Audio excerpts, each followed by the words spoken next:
కనుక బైబిల్లో ఉన్నటువంటి వారు చదవబడినటువంటి న్యాయాధిపతుల గ్రంథము 6వ అధ్యాయము 11వ వచనం నుండి 16వ వచనం రాయబడినటువంటి దేవుని మాటలను మనం చదవగా విందాం. అయితే అందులో రాయబడినటువంటి మాటల్లో ప్రత్యేకంగా దేవుడు ఒకరిని పిలుస్తూ ఉన్నాడు. దేవుని పనికి మనుషులు కావాలి. దేవుని పనికి నమ్మకమైనటువంటి వారు, యథార్థంగా పనిచేసేటువంటి వారు, సాకులుడక పనిచేసేటువంటి వారు, శక్తి వంచన లేకుండా పనిచేసేటువంటి వారు, ప్రాణాలను సహితము లెక్క పెట్టకుండా ప్రభు పరిచర్లో కొనసాగేటువంటి వారు దేవునికి ఎంతైనా అవసరం ఉందన్న విషయాన్ని మనం జ్ఞాపకం చేసుకోవాలి. దేవుడు యూదులను మాత్రమే కాదు, యూదేతరులను కూడా, అన్య జనాంగాన్ని కూడా తన సేవార్థమై వాడుకున్నాడు. ఇక్కడ గిద్యోను మనం చూడబోతుంటున్నాం. గిద్యోను అనగా పడద్రోయివాడు అనేటువంటి అంశాన్ని ప్రత్యేకంగా మనం జ్ఞాపకం చేసుకోవాలి. దేవుని యొక్క పిలుపు, కాల్ ఆఫ్ గాడ్. దేవుడు మరి ఎవరికి ఏ సందర్భంలో మనకు మరి అవకాశం ఇచ్చి పిలుస్తాడో, ఏ పని నిమిత్తం మనల్ని ఆహ్వానిస్తాడో మనకు తెలియదు. కానీ మనం ఎల్లవేళలా సిద్ధంగా ఉండడానికి ప్రయత్నం చేయవలసినటువంటి వారంగా ఉంటున్నాం.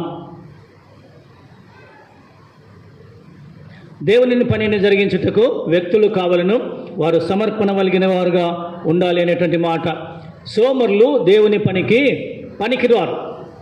దేవుడు ఒక్క మనిషి ద్వారా తన పనిని జరిగించుకోగలరు.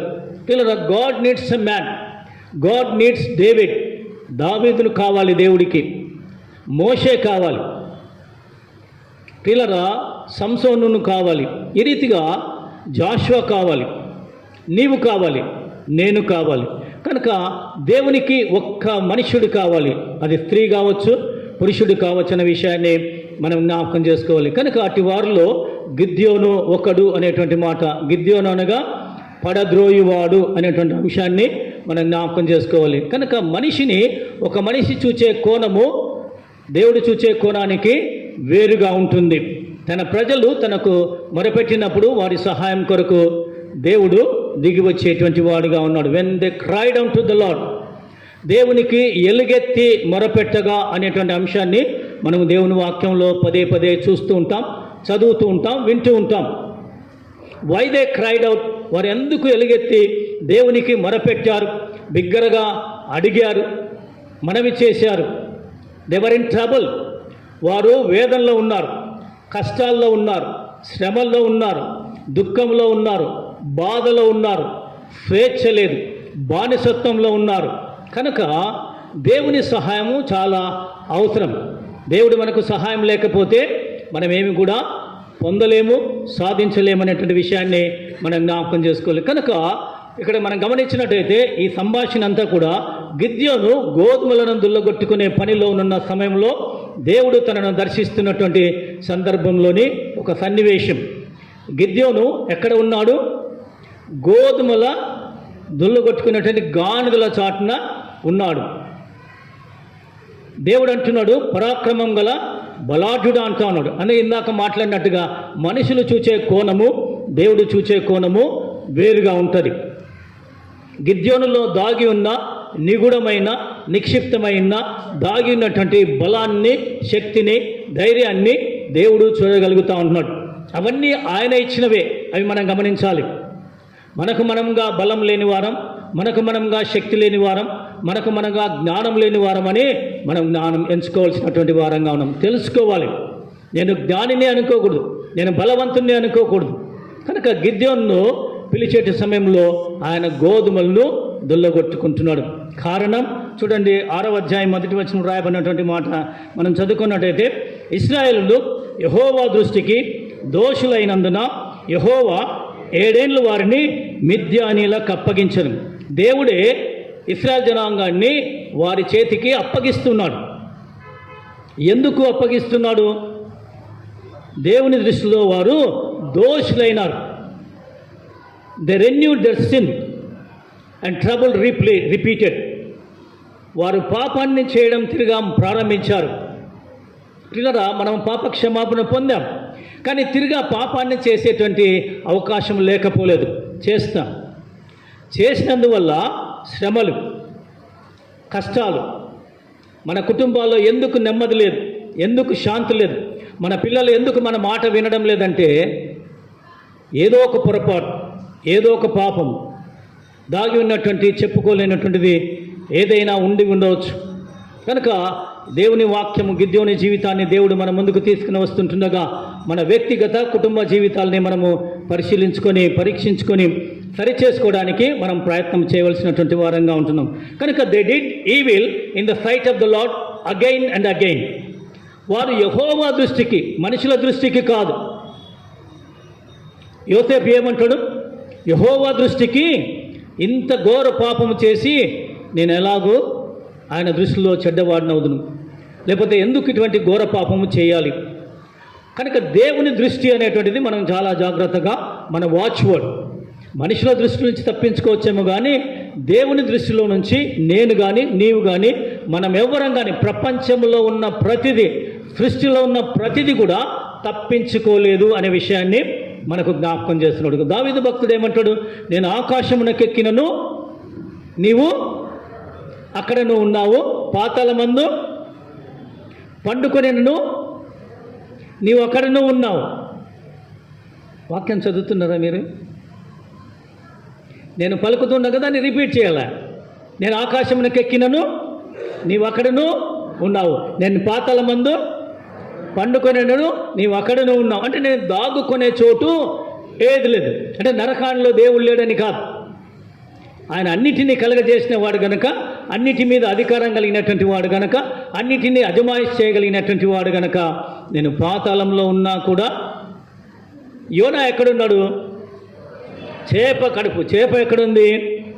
సముద్ర అగాధంలో. అంటే ఎంత లోతుందో మనకు తెలియదు. అంత అగాధంలో ఉన్న యోనా ప్రార్థన చేస్తున్నటువంటి మాటలు ఆకాశమందు ఆస్తున్నటువంటి దేవుడు ఎలా వినగలిగాడు? వింటాడు. మరి ఆయన మొర అంత బిగ్గరగా మనకి పలికింటాడా? హృదయంలో పలికితే చాలు. మెల్లగా చేసుకున్న ప్రార్థన కూడా వింటాడు. హన్నా ఎలా ప్రార్థన చేసింది? బిగ్గరగా చేసిందే? నెమ్మదిగా చేసింది, మౌనంగా చేసింది, పెదవులు మాత్రమే కదిలాయి. కనుక దేవునికి మరుగైనది ఏది లేదన్న విషయాన్ని మనం జ్ఞాపకం చేసుకోవాలి. కనుక వారు దేవుని దృష్టిలో, యెహోవా దృష్టిలో దోషులైనందువల్ల దేవుడే వారిని మిద్యానుల చేతికి అప్పగించాడు, చెరకు పంపాడు. మనం ఆలోచన చేద్దాం.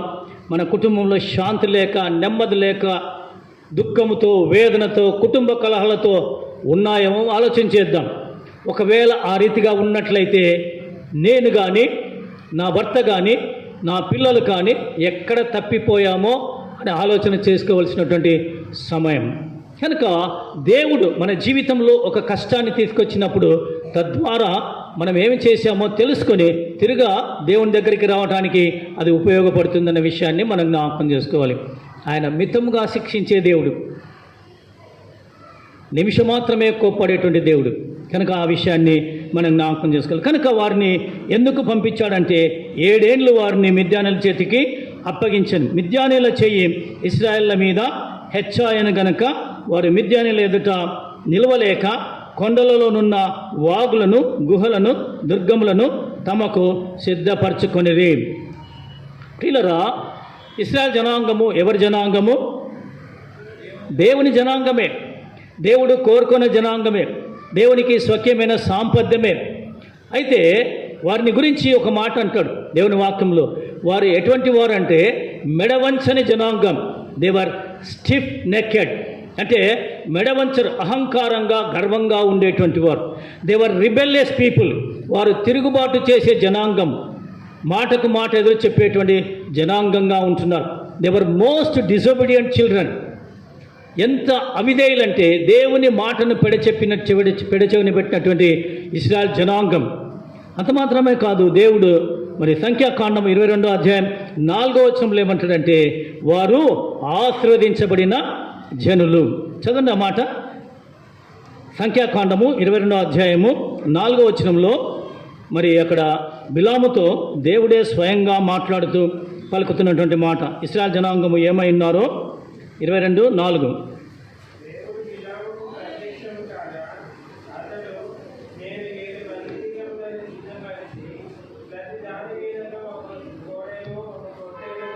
ఇరవై 22వ అధ్యాయము 12వ వచనం. అందుకు దేవుడు నీవు వారితో వెళ్ళకూడదు. బిలాముతో మాట్లాడుతున్నటువంటి సందర్భం, ఆ ప్రజలను శపింపకూడదు అంటే ఇశ్రాయేల్ జనాంగాన్ని శపించమని మరి బాలాకు అడిగినట్టుగా రాజు మనం చూస్తున్నాం. అయితే బిలాముతో దేవుడు మాట్లాడుతూ ఉన్నాడు, తన ప్రజలను శపించకూడదు. తన ప్రజలు పవిత్రమైనటువంటి వారు, పరిశుద్ధమైనటువంటి వారు. ఏది చేసినా దేవుడే చేయాలి, ఇతరుల మనుషులు కాదు, ఇతర ప్రవక్తలు కాదు. అందుకనే నీవు వారిని ఏమంటున్నాడు, శపించకూడదు. వారు ఆశ్రదించబడిన వారు అని బిలాముతో చెప్పాను. ఎవరు వీరంటే దేవుని చేత ఆశ్రదించబడినటువంటి వారు. మనం ఎవరము అంటే దేవుని చేత ఎన్నుకోబడి, ఏర్పరచబడి, పిలువబడి, కడగబడి, శుద్ధీకరించబడి, ఆశ్రదించబడినటువంటి పవిత్రమైన యేసుక్రీస్తు జనాంగంగా, సంఘంగా ఉన్నామనే విషయాన్ని మనం జ్ఞాపకం చేసుకోవాలి. ఎవరా మనము? మనం ఎవరము?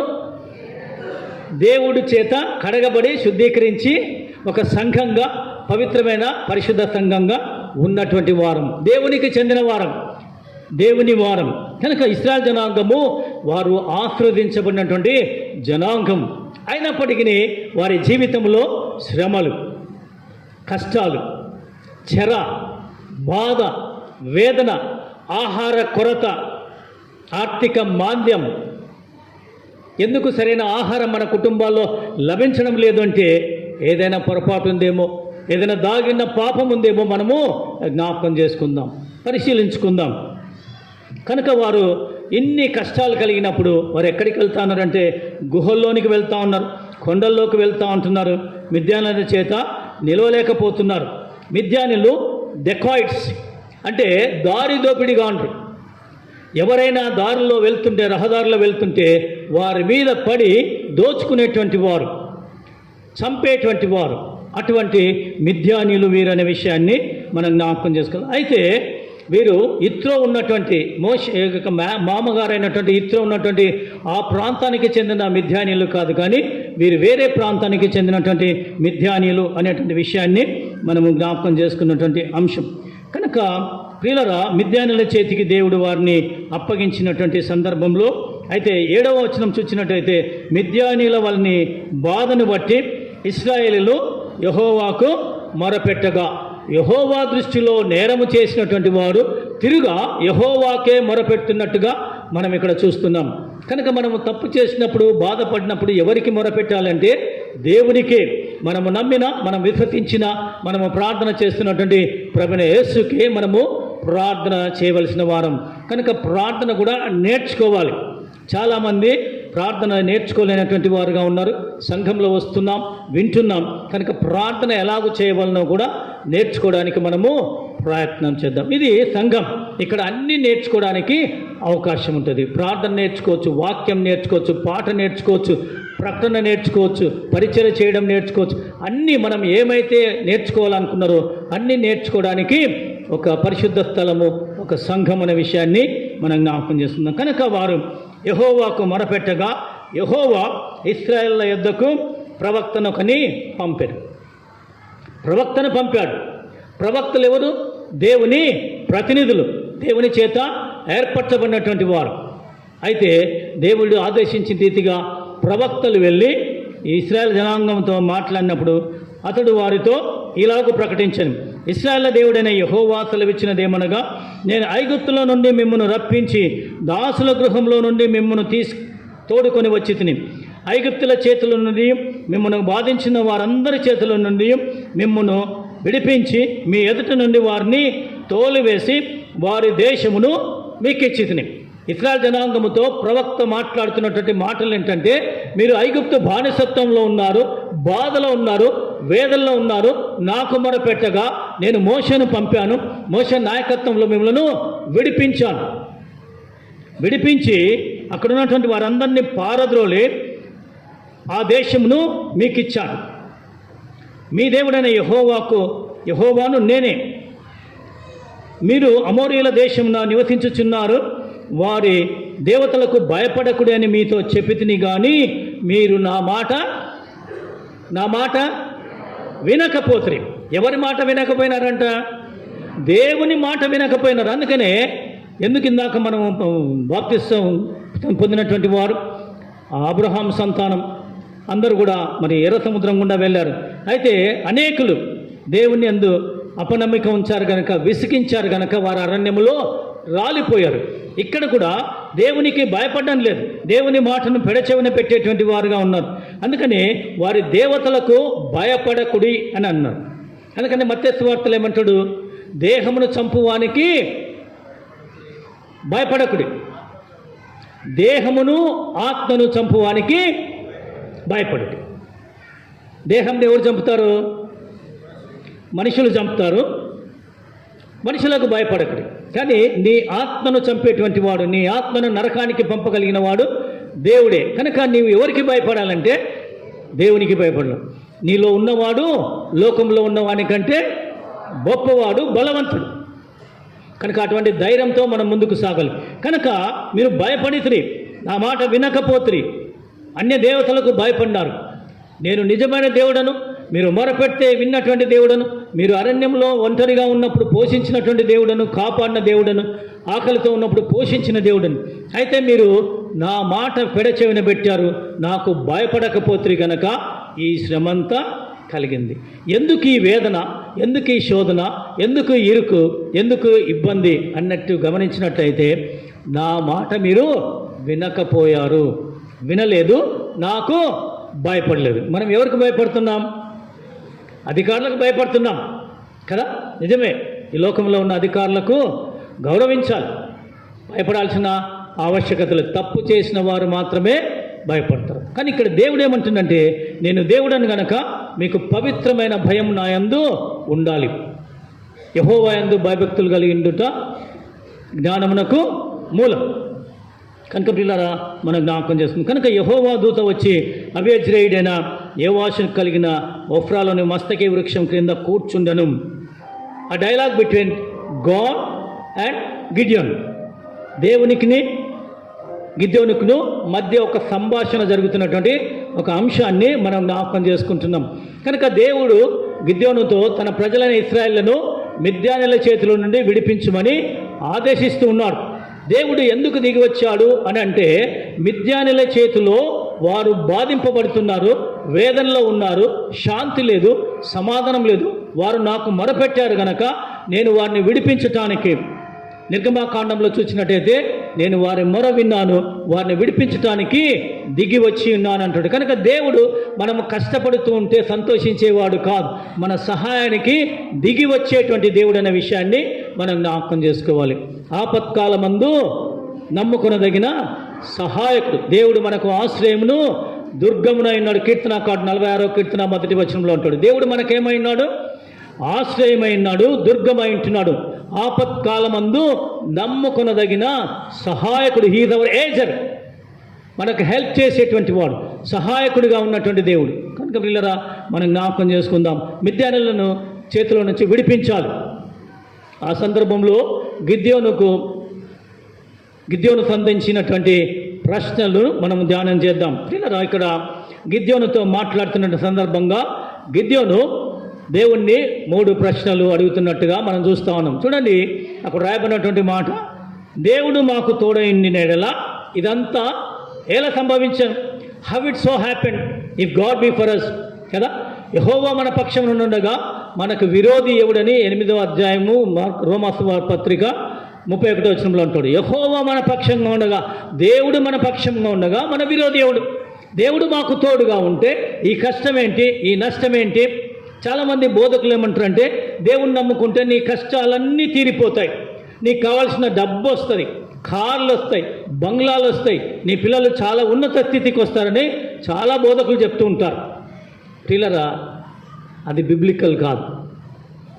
నూతన నిబంధన గ్రంథ లేఖన ప్రకారము ఆశీర్వాదం అంటే ఏంటంటే రక్షణ పొంది ప్రభువును వెంబడించి పరలోక రాజ్యం చేరడం. అయితే దేవుడు ఇస్తాడు. మరి ఫిలిప్పీ పత్రికలో అంటాడు కదా, my God shall supply all your need according to his riches in glory through Christ Jesus.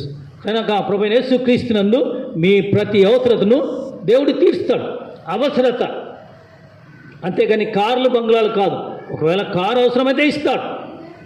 ఈ విషయాన్ని మనం జ్ఞాపకం చేసుకోవాలి. కనుక దేవుడు మాకు తోడుగా ఉంటే మాకు ఇదంతా ఎలా సంభవించింది అంటే మాకు దేవుడు తోడుగా లేడనేటువంటి ఒక ప్రశ్న. రెండవదిగా ఏమంటున్నాడు చదవండి.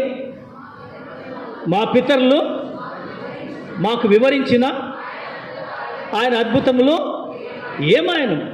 మా పితరులు అంటే ఎవరు? మా జేజనైనా, మా జేజీ, మా అవ్వ, మా తాత, మా ముత్తాత, వీరెవరో బ్రతుకున్న వారందరూ కూడా మాకేం చెప్పారంటే, యెహోవా దేవుడు, మేము నమ్ముకున్న దేవుడు, మేము అనుసరించినటువంటి దేవుడు, మమ్మల్ని నడిపించిన దేవుడు అరణ్యంలో అనేకమైన కార్యాలు చేశాడు, అద్భుత కార్యాలు. అద్భుతము అంటే మానవులకు సాధ్యము కానిది. Wonder working God. మన దేవుడు అద్భుతములు చేసేటువంటి దేవుడు, ఆశ్చర్యక్రియలు చేసేటువంటి దేవుడు. ఆ విషయాన్ని మనం ధ్యానం చేద్దాం. అదే రీతిగా మూడవదిగా, యెహోవా మమ్మల్ని ఎందుకు విసర్జించి మిద్యానీయులకు అప్పగించను. Why he left us, why he abandoned us. మమ్మల్ని ఎందుకు ఆయన విడనాడాడు, ఒంటరిగా చేశాడు అనేటువంటి ప్రశ్న అక్కడ వేస్తున్నట్టుగా మనం గమనిస్తూ ఉన్నాం.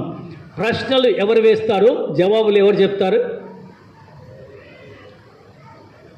స్కూల్లో చదువుకున్నారు కదా, టీచర్లుగా ఉన్నవారు కదా, టీచర్లు కదా. ప్రశ్న ఎవరు వేస్తారు? టీచర్ వేస్తుంది. ఎవరికి వేస్తుంది? పిల్లలు కూడా టీచర్ని ప్రశ్నిస్తారు కదా అప్పుడప్పుడు, ఎప్పుడైనా వేస్తారు. నాకు అర్థం కాలేదు టీచర్ ఇదేంటి అని. అలా ఉంది అనమాట. అంటే గిద్యోను దేవుణ్ణి ప్రశ్నిస్తూ ఉన్నాడు. కానీ గుర్తుంచుకోండి, మనం అడిగే ప్రతి ప్రశ్నకు జవాబు వస్తుందా రాదా? వస్తుందా? మన ప్రశ్నలన్నిటికీ దేవుడు జవాబు ఇవ్వడు. గిద్యోను అడిగిన ప్రశ్నలకు జవాబే లేదు. Shut up your mouth, do what ever I say. ప్రశ్నల పరంపర ఆపివేయి.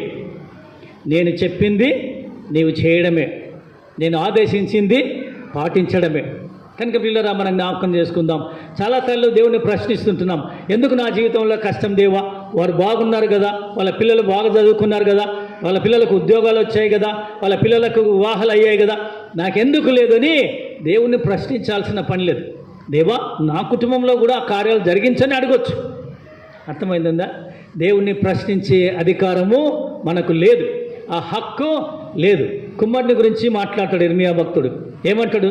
కుమ్మరి ఏ కుండనైనా చేయవచ్చు, కానీ చేయబడిన కుండ నన్ను ఇలా ఎందుకు చేసేవని అడిగే హక్కు లేదు. కనుక మనం తెలుసుకోవాల్సిన సత్యం ఏంటంటే, దేవునికి మన మీద సర్వాధికారం కలదు. మన మీదనే కాదు, సర్వ సృష్టి మీద సర్వాధికారం కలదన్న విషయాన్ని జ్ఞాపకం చేసుకోవాలి. కనుక ఇదంతా మాకేలా సంభవించను. దేవుడు మాకు తోడుగా ఉంటే, దేవుడు మనకు తోడుగా ఉంటే ఏమేమి సంభవిస్తాయి అనేటువంటి అంశాన్ని మనం జ్ఞాపకం చేసుకున్నాం. కనుక ఇమ్మానుయేల్ అనగా భాషాంతరమున దేవుడు మనకు తోడు. ఇది ఎక్కడ చూస్తాం మనము? మత్తయి సువార్త 1వ అధ్యాయము 20-21 వచనాల్లో చూస్తాం. అంటే ఇమ్మానుయేలును పేరు పెట్టుదు అనగా, ఇమ్మానుయేల్ అనగా భాషాంతరమున దేవుడు మనకు తోడు. ఏసేపు చెరసాల్లో ఉండెను, యెహోవా అతనికి తోడైండెను. ఆదికాండం 39వ అధ్యాయము 21 వచనం. యోసేపు ఎక్కడ ఉన్నాడు? చెరసాల్లో ఉన్నాడు. కష్టంలో ఉన్నాడా? సంతోషంగా ఉన్నాడా? కష్టంలో ఉన్నాడు. అయితే ఆయనకున్నటువంటి ఆశ ఏంటంటే, దేవుడు నాకు తోడుగా ఉన్నాడు, అది చెరసాలైనా పర్లేదు. పౌలు శీలలు ఎక్కడికి వెళ్ళారు? చెరసాల్లోనికి వెళ్ళారు. ఎందుకు వెళ్ళారు?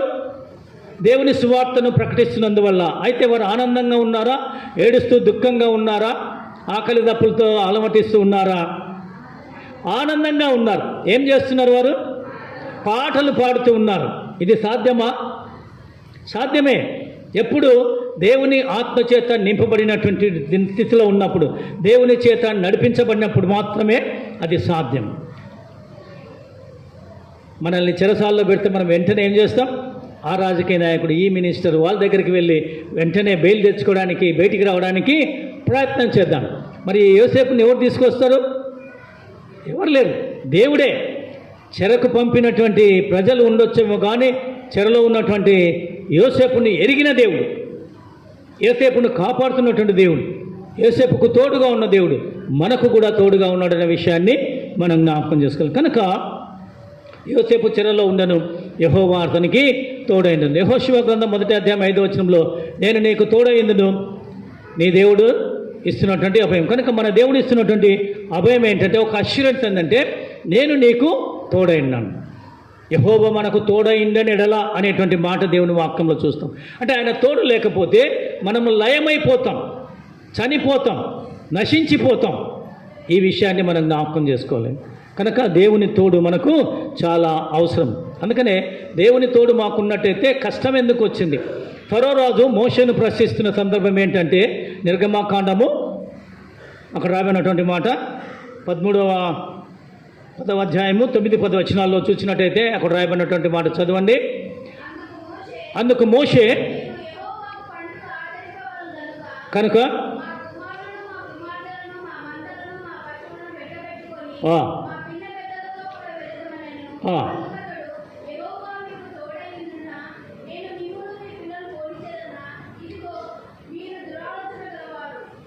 రైట్. కనుక యెహోవా మీకు తోడుగా ఉండునని ఎవరు అడుగుతున్నారు?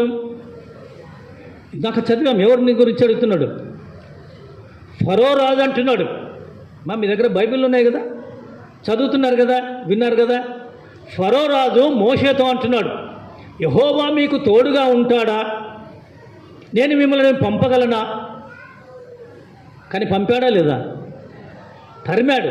మీరు వెళ్ళండి అని దాన్ని పంపించాడు. ఎందుకు పంపాడు?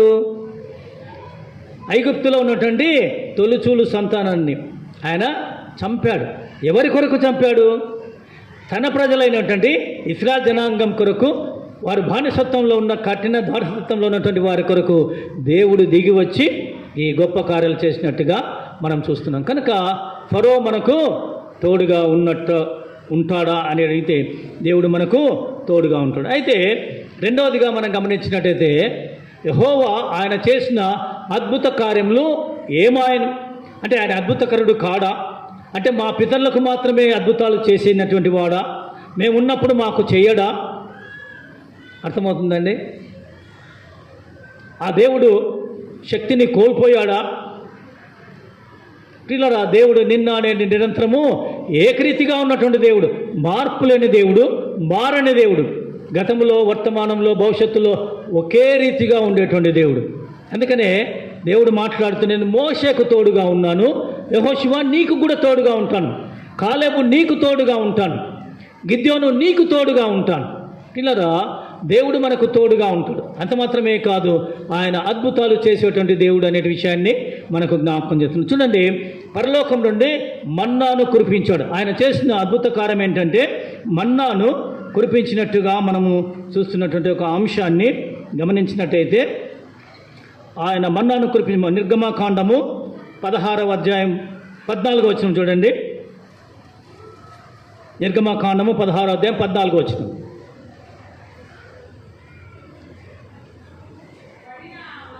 పడిన ఆ మంచు ఎగిరిపోయిన తర్వాత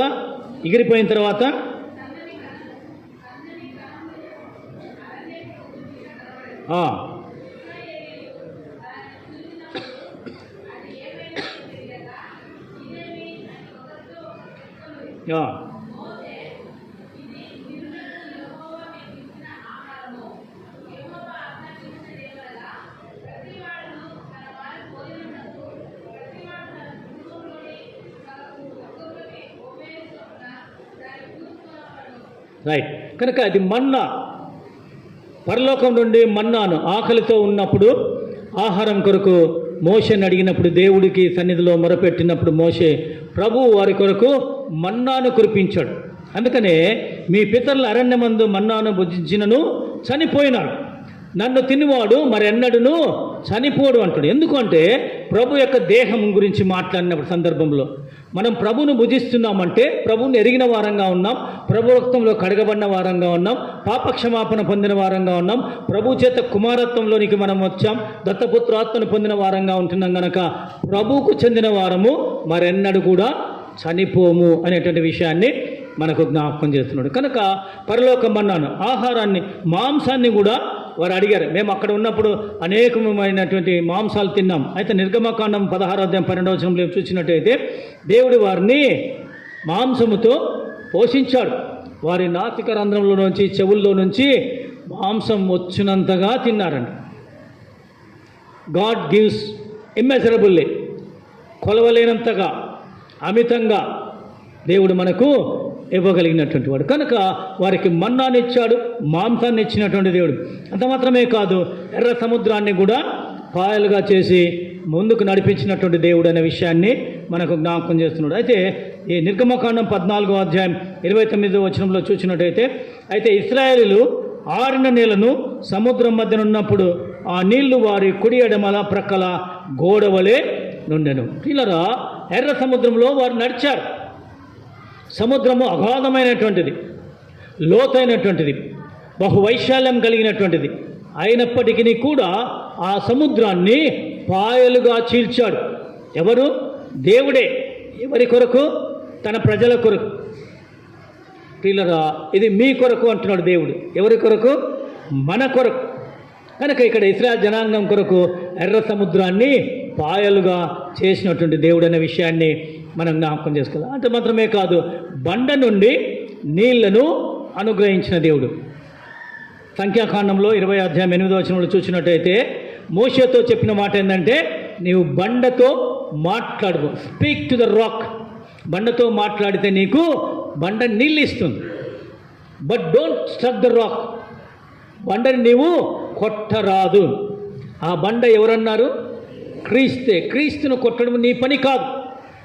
అది నూతన నిబంధన గ్రంథంలో రోమా సామ్రాజ్య సైనికులకు అప్పగించినటువంటి పని. కనుక ఇక్కడ నీవు మాట్లాడమంటే ఆవేశముతో అనాలోచితంగా బండను కొట్టాడు. అయినప్పటికీ దేవుడు నీళ్ళిచ్చాడా లేదా? నీళ్ళిచ్చాడు. మన అవివేకం వల్ల కావచ్చు, అవిధేయత వల్ల కావచ్చు, అక్రమం వల్ల కావచ్చు, ఏదేమైనప్పటికీ మన జీవితంలో దేవుడు పోషిస్తూనే ఉన్నాడు. ఎవరిని ఆకలితో పెట్టడం లేదు. మంచివారమని కాదు, ఆయన కృప, ఆయన కనికరం, ఆయన ప్రేమ అనేటువంటి విషయాన్ని మనకు జ్ఞాపకం చేస్తాం. అంత మాత్రమే కాదు, 40 సంవత్సరాలు వారిని కాపాడాడు. వారి కాళ్ళు ఏం కాలేదు? కాళ్ళు వాయలేదు, వాపు రాలేదు. వారి బట్టలు మాయలేదు, చిరిగిపోలేదు. సాధ్యమా? ఒక్కరోజు కాదు. మనం ఒకరోజు గుడ్డలు వేసుకుంటే మార్చేస్తాం. లేకపోతే కొద్దిగా ఉదయం ఒకటేస్తారు, మధ్యాహ్నం ఒకటేస్తారు, సాయంత్రం ఒకటేస్తారు. ఎందుకు? అది ఫ్యాషన్ కావచ్చు, లేకపోతే చెమటతో తడిసిపోయి ఉంటే మార్చవచ్చు. కానీ 40 సంవత్సరాలు వారు మాయలేదు అంటున్నాడు, చినిగిపోలేదు అంటున్నారు. సాధ్యమా? అద్భుతం. ఇది అద్భుతం అన్నమాట. కనుక దేవుడు అద్భుతకరుడు, ఆశ్చర్యాలు చేసేటువంటి దేవుడు. వారిని 40 సంవత్సరాలు పోషించిన దేవుడు, కాపాడిన దేవుడు. ఐగుప్తులో 10 తెగుళ్లను రప్పించినటువంటి దేవుడు కదా. కర్రను పాముగా చేసినటువంటి విషయం. తర్వాత చివరి తెగులు ఇందాక మనం ఆలోచన చేశాం కదా. ఏమి? ఐగుప్తులో ఉన్నటువంటి, చూడండి, నిర్గమకాండము 11వ అధ్యాయం 5వ వచనంలో ఏమంటాడంటే, ఐగుప్తు దేశమందలి తొలి పిల్లలందరినూ చచ్చెదరు. చదువున్న మాట, నిర్గమకాండం 11వ అధ్యాయం 5వ వచనం. అప్పుడు సింహాసనం మీద కూర్చున్న ఫరో తొలిపిల్ల మొదలుకొని తొలిపిల్ల వరకు ఐగుప్తు దేశం అందలి పిల్లలందరినూ చచ్చెదరు. జంతువుల్లోనూ తొలిపిల్లలన్నీ చచ్చును. పిల్లరా, దేవుడు చివరి యొక్క తెగులును వారికి అనుగ్రహించినటువంటి ఎవరి కొరకు? ఇశ్రాయేల్ జనాంగాన్ని పోనిచ్చటానికి అనేటువంటి మాట మనం చూసినట్టయితే, దేవుడు ఈ రీతిగా ఆ 10 తెగులు రప్పించి 10వ తెగుల ద్వారా ప్రజలను విడిపించినట్టుగా మనం చూస్తూ ఉన్నాం. కనుక దేవుడు మన పక్షం ఉండగా మనకు విరోధి ఎవడు అనేటువంటి విషయాన్ని. కనుక పిల్లరా, ఈ ఉదయకాలమున దేవుడు అద్భుతకరుడు, ఆశ్చర్య కార్యాలు చేసేటువంటి దేవుడు అనే విషయాన్ని మనం జ్ఞాపకం చేసుకుందాం. అయితే మమ్మును ఏలా విడిచి ఉన్నాడు కదా. ఆ యెహోవా మమ్మను విడిచిపెట్టి మిద్యానుల చేతికి మమ్మను అప్పగించినని అతనితో చెప్పాను. ఎందుకు మమ్మల్ని విడిచిపెట్టాడు? Why he abandoned us, why he left us all alone. మమ్మల్ని ఎలా ఒంటరిగా వదిలేశాడే, దిక్కులేని వారిగా వదిలేశాడే, బానిసలుగా వదిలేశాడే, స్వేచ్ఛ లేని వారిగా వదిలేశాడే, సంతోషం లేని వారిగా వదిలేశాడే. ఇది మరి గిద్యోను అడుగుతున్నటువంటి ప్రశ్న. ప్రశ్నించడము మన పని కాదు. చూడండి, యెషయా గ్రంథము 46వ అధ్యాయం 4వ వచనంలో ఒక మాట ఉంటుంది. యెషయా గ్రంథము 46వ అధ్యాయం 4వ వచనం. చదవండి ఎవరైనా. 46:4. ముదిమి వచ్చే వరకు నిన్ను ఎత్తుకొని వాడను, తల వెంట్రుకలు నెరయ్యే వరకు నిన్ను ఎత్తుకొని వాడను నేనే, చంక పెట్టుకొని వాడను నేనే, నిన్ను ఎత్తుకొని రక్షించువాడను నేనే. పిల్లరా, దేవుడు అంటున్నాడు ముదిమి వచ్చే వరకు నిన్ను ఎత్తుకొని వాడను నేను, చంక పెట్టుకొని వాడను నేను. అంటే దేవుడు మనల్ని మర్చిపోయినాడా? మనల్ని విడనాడా? లేదే. చూడు, నిన్ను నా అరచేతుల్లో చెక్కుకొని ఉన్నాను. All the time before me. ఎల్లప్పుడూ నా హృదయం నా చేతిలో కనబడుతూ ఉన్నాము. పిల్లరా, దేవుడు మనల్ని ఎన్నడెన్నడు కూడా విడువడు. నిన్ను విడువను, ఎడబాయను. నిబ్బరం కలిగి ధైర్యంగా ఉన్నాం. కనుక ధైర్యం వహించాల. ధైర్యంగా మనం ఈ లోకంలో ముందుకు సాగవలసిన వారంగా ఉంటున్నాం. 48:19 కూడా ఒక మాట అంటున్నాడు. నీ సంతానము ఇసుక వలె విస్తారమగును, నీ గర్భఫలము దాని రేణువుల వలె విస్తరించును, వారి నామము నా సన్నిధి నుండి కొట్టివేయబడదు, మరువబడదు. దేవుడు మర్చిపోనంటున్నాడు, కొట్టివేయబడదు అంటున్నాడు. ఎంత గొప్ప ప్రేమ కలిగిన దేవుడు. ఇక్కడ గిద్యోనేమో ప్రశ్నిస్తున్నాడు, మమ్మల్ని ఎందుకు విడిచిపెట్టావయ్యా, మాకెందుకు ఈ శ్రమ? It is quite natural. మనకు శ్రమ వచ్చినప్పుడు, బాధ వచ్చినప్పుడు, బాధలో నుంచి ప్రశ్న పుట్టుకొస్తుంది. ఎందుకు దేవా నాకు ఈ శ్రమ, ఎందుకు దేవా నాకు ఈ కష్టం అనేటువంటిది మనం వింటూ ఉంటాం. పిల్లరా, అయితే దేవుడు మన పక్షంగా ఉన్నాడనే విషయాన్ని మనం జ్ఞాపకం చేసుకోవాలి. చూడండి, 94వ కీర్తన 14వ వచనంలో చెప్పబడినటువంటి మాట చదువుకుందాం. 94వ కీర్తన 14వ వచనం తీశారా? యెహోవా తన ప్రజలను ఎడబాయువాడు కాడు, తన స్వాస్థ్యమును విడనాడువాడు కాడు. ఎడబాయడు, విడువడు. నిన్ను విడువను, నిన్ను ఎడబాయను. పిల్లరా, యెహోవా తన ప్రజలను, తన స్వాస్థ్యాన్ని, ఇశ్రాయేలు జనాంగం తన స్వాస్థ్యం, మనము ఆయన స్వాస్థ్యం, తన స్వరక్తం ఇచ్చి మనల్ని కొన్నాడు, విమోచించాడు, తన కొరకు నిర్ణయించుకున్నాడు, తన వారుగా ఉండడానికి తన ఆత్మచేత మనల్ని ముద్రించాడు. ఎలా వదులుకుంటాడు? వదులుకోడు. అంతం వరకు మనతో ఉండగలిగినటువంటి దేవుడు, ఇంత గొప్ప దేవుడు మనతో మాట్లాడుతున్నాడు. నేను నీకు తోడై ఉన్నాను, నిన్ను కాపాడేవాడని నేనే అంటున్నాడు, నిన్ను మర్చిపోలేదంటున్నాడు, నిన్ను విడనాడలేదంటున్నాడు. నీ కొరకు అద్భుత కార్యం, ఆశ్చర్యకార్యం ఏంటంటే, ఒక మనిషి, ఒక పాపి మారు మనసు పొంది ప్రభు యొక్క రాజ్యంలో ప్రవేశించడం అనేటువంటిది ఒక అద్భుతం. పౌలు సౌలుగా ఉన్నప్పుడు సంఘాన్ని అప్రయత్నంగా హింసించిన వాడు, కానీ దేవుణ్ణి ఎరిగిన తర్వాత దేవుని కొరకు జీవించాడు, మారు మనసు పొందాడు, దేవుని కొరకు గొప్ప కార్యాలు చేశాడు. కనుక మనం కూడా దేవుని కొరకు గొప్ప కార్యాలు చేయవలసినటువంటి వారంగా ఉంటున్నాం. అయితే 16వ వచనంలో ఏమంటున్నాడంటే, నిన్ను పంపిన వాడను నేనే, నేను నీకు తోడయిందును అనేటువంటి మాట. నీవు ఒకే మనిషిని హతము చేసినట్లు మిద్యానీలను నీవు హతము చేయదు అని సెలవిచ్చాను. కనుక దేవుడు మనల్ని పంపుతూ ఉంటుండగా, మనల్ని వెళ్ళమని ఆదేశిస్తుంటుండగా మనము దేవుని మాట వినాలి. అందుకనే God is not asking our talents, abilities, but God is asking our availability. దేవుడు మనము అందుబాటులో ఉండాలి అని ఆదేశిస్తున్నాడు. మనకున్న తలాంతులు, మనకున్న బలము, మనకున్న జ్ఞానాన్ని బట్టి దేవుడు మనల్ని వాడుకోవడానికి ఇష్టపడడం లేదు. You must be available. ఎక్కడో భయంతో ఉన్నటువంటి గిద్యోను దగ్గరికి దేవుడు వెళ్ళి, పరాక్రమం గల బలాఢ్యుడా అంటున్నాడు, నా కొరకు రా, నా కొరకు ఈ పని చేయి. మిద్యానీయులు దండు వలె, మిడతలంత దండు వలె ఉన్నటువంటి సైన్యాన్ని గిద్యోను ఒక్కడు ఎలాగ జయించగలడు? సాధ్యమా? సాధ్యమే. If God be for us, దేవుడు మనకు తోడుగా ఉంటే. దావీదు యుద్ధాలు చేశాడు, ఎవరు తోడుగా ఉన్నారు? దేవుడు తోడుగా ఉన్నాడు. కనుక నేను నీకు తోడైందును, నేను నిన్ను పంపి ఉన్నాను అనేటువంటి మాట. కనుక మనము దేవునికి అందుబాటులో ఉండవలసిన వారమనే విషయాన్ని దేవుడు మనకు జ్ఞాపకం చేస్తున్నాడు. పిల్లరా, ఇంకొక మాట మనము 7వ అధ్యాయంలో చూసినట్టయితే, అక్కడ 19వ వచనం, 7వ అధ్యాయం 19వ వచనంలో, అట్లు నడిజాం మొదటి కావలి వారు ఉంచబడగానే గిద్యోనును అతనితోనున్న 100 మందియు దండుపాలెమున్న కొట్ట కొనకు పోయి బూరలను ఊది తమ చేతులలోనున్న కుండలను పగలగొట్టిరి.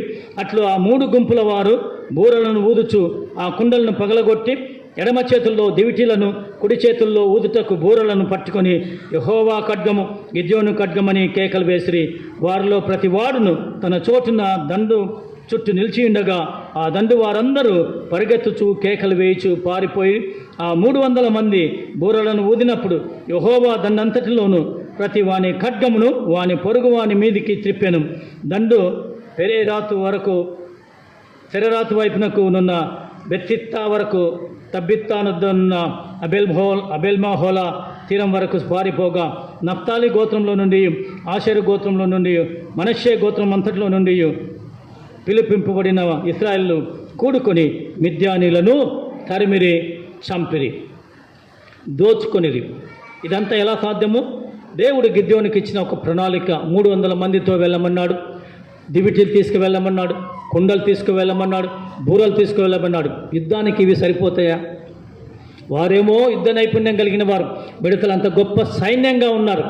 300 మందితో కుండ తీసుకొని, దివిటి తీసుకొని, బూర తీసుకొని వెళితే ప్రయోజనమా? యుద్ధం జయించగలమా? జయించారు. వారికి ఇచ్చిన ఆదేశం ఏంటంటే, మీరు కుండలు పగలగొట్టి, దివిటీలు పైకెత్తి, బూరలు ఊదాలి. ఏం చెప్పాలి? యెహోవా ఖడ్గము, గిద్యోను ఖడ్గం. ఈ 2 మాటలే. ఆ కేకలు వేయండి చాలు. ఎరికో గోడలు ఎలా కూలిపోయాయి? బూరలు ఊదినప్పుడు, కేకలు వేసినప్పుడు, పాటలు పాడినప్పుడు కూలిపోయాయి. బలమైనటువంటి 2 రథాలు ఒక గోడ మీద వెళ్ళగలిగేటువంటి వైశాల్యం కలిగినటువంటి ఎరికో గోడలు కూలిపోవడము సాధ్యమా? సాధ్యమే. ప్రియులారా, మనం జ్ఞాపకం చేసుకుందాం. గిద్యోనుతో ఉన్నటువంటి 300 మంది వెళ్ళి వారిని జయించగలిగారు. ప్రియులారా, మరి జీవితంలో హడ్సన్ టైలర్ అనేటువంటి ఒక గొప్ప దైవజనుడు, వారి తండ్రి చనిపోయినప్పటికీ తన విధవరాలైన తల్లిని విడిచిపెట్టి దేవుని ఆదేశ ప్రకారము చైనా వెళ్ళమన్నారు. చైనా భాష రాదు, చైనా భాష నేర్చుకోవాలి. ఉదయకాలంన ఫిఫీ చర్చిలో కొరియా వారు ఎవరో వాక్యం చెప్పారు. నేను ఆన్ చేస్తే చూసినప్పుడు ఒక యంగ్ గర్ల్ అమ్మాయి కొరియా భాష వచ్చినట్టుంది, తెలుగులో అనువదించారు. అంటే కొరియా భాష నేర్చుకున్నారు కనుక ఆ రీతిగా కొరియా భాషలోని వాక్యాన్ని అనువదించగలిగారు. అందుకనే మీకు కూడా చెప్తా ఉంటారు, యవనస్తులకు అనేక భాషలు నేర్చుకోండి. హిందీ, ఇంగ్లీషు భాషలు నేర్చుకుంటే చక్కగా సమాజంలో, ప్రపంచంలో మనుగడ సాగించడానికి అవకాశం కలుగుతుంది. మీరందరూ కొరియా భాష నేర్చుకోమని కాదు, ఏ భాష అయినా నేర్చుకొని దేవుని సేవలో ఉపయోగపడుతుందన్న విషయాన్ని జ్ఞాపకం చేస్తాను. కనుక చైనా దేశానికి వెళ్ళమంటున్నాడు, చైనా భాష నేర్చుకోమంటున్నాడు. కానీ వెళ్ళాడు, చైనా దేశానికి వెళ్ళాడు. ఆయన గొప్ప పరిచయం జరిగించాడు. ఆయన 1905 సంవత్సరంలో చనిపోయినప్పుడు ఆయన 205 మంది ప్రీచింగ్ స్టేషన్స్ని ఏర్పాటు చేశాడు. అంటే ప్రకటన కేంద్రాలను ఆ ప్రాంతంలో ఏర్పాటు చేశాడు. చైనా ఇన్లాండ్ మిషన్ అనేటువంటి ఒక గొప్ప సంస్థను ఆయన ఏర్పాటు చేశాడు. అంత మాత్రమే కాదు, 849 మంది మిషనరీలు ఆ పరిచర్లో కొనసాగినటువంటి వారుగా ఉంటున్నారు. 1,25,000 మంది చైనీస్ క్రైస్తవులను ప్రభు కొరకు సంపాదించగలిగారు. వారి తల్లిగారు చెల్లించినటువంటి మూల్యం. We need to pay the price when God calls. దేవుడు మనల్ని పిలిచినప్పుడు we are ready to pay the price. Cost, మూల్యం చెల్లించాలి.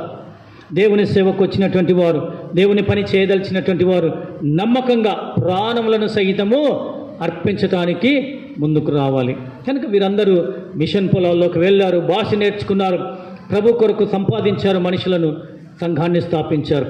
అందుకని ఈనాడు హడ్సన్ టైలర్ని గురించి మనము మాట్లాడుకుంటున్నాం. మనల్ని గురించి ఎవరైనా మన తదనంతరం మాట్లాడుకోవాలంటే బిల్డింగ్ కట్టమని కాదు, తాజ్మహల్ కట్టినాడు షాజహాన్ తన భార్య కొరకు కాదు, దేవుని కొరకు నేనేమైనా చేశానా, చేయాలనా, చేయగలనా, ఇవి మనం ఆలోచించాలి.